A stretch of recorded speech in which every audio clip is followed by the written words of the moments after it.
മൂന്നാറിൽ mini bus മറിഞ്ഞു. Munnar bison വാലിയിൽ tea കമ്പനിക്ക് സമീപമാണ് അപകടം. കൈക്കുഞ്ഞടക്കം 11 പേർ വാഹനത്തിലുണ്ടായിരുന്നു. പരിക്കേറ്റവരെ അടിമാലി താലൂക്ക് ആശുപത്രിയിൽ പ്രവേശിപ്പിച്ചു. ഇതിൻ്റെ വിവരങ്ങളുമായി ജോസിൽ ഞങ്ങളുടെ പ്രതിനിധി ചേരുകയാണ്. ജോസിൽ, ഈ പരിക്കേറ്റവരുടെ അവസ്ഥ എന്തിപ്പോൾ? കൈക്കുഞ്ഞിൻ്റെതടക്കം എന്തൊക്കെയാണ് വിവരങ്ങൾ? അജിംഷാദ്, ഇന്ന് രാവിലെ 8 മണിയോടുകൂടിയാണ് ഈ അപകടമുണ്ടായത്. മൂന്നാർ ടീ കമ്പനി മൃഗാശുപത്രിക്ക് സമീപം വെച്ചാണ് അപകടം സംഭവിച്ചത്. ചെന്നൈ സ്വദേശികൾ സഞ്ചരിച്ചിരുന്ന മിനി ബസ്സാണ് നിയന്ത്രണം വിട്ട് മറിഞ്ഞത്. വാഹനത്തിൽ കൈക്കുഞ്ഞടക്കം 11 പേരാണ് ഉണ്ടായിരുന്നത്. അതിൽ 4 പേർക്ക് അല്പം സാരമായിട്ടുള്ള തന്നെ പരിക്ക് സംഭവിച്ചിട്ടുണ്ട്.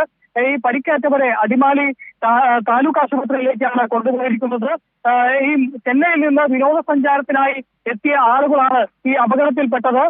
ഈ അപകടം ഈ വളവ് തിരിയുമ്പോൾ നിയന്ത്രണം നഷ്ടപ്പെടുകയായിരുന്നു. ഈ മേഖലയിൽ ഈ ടീ കമ്പനിക്ക് സമീപം നേരത്തെയും കഴിഞ്ഞയിടയ്ക്കും ഇത്തരത്തിൽ ബസ് അപകടം ഉണ്ടായിട്ടുണ്ട്.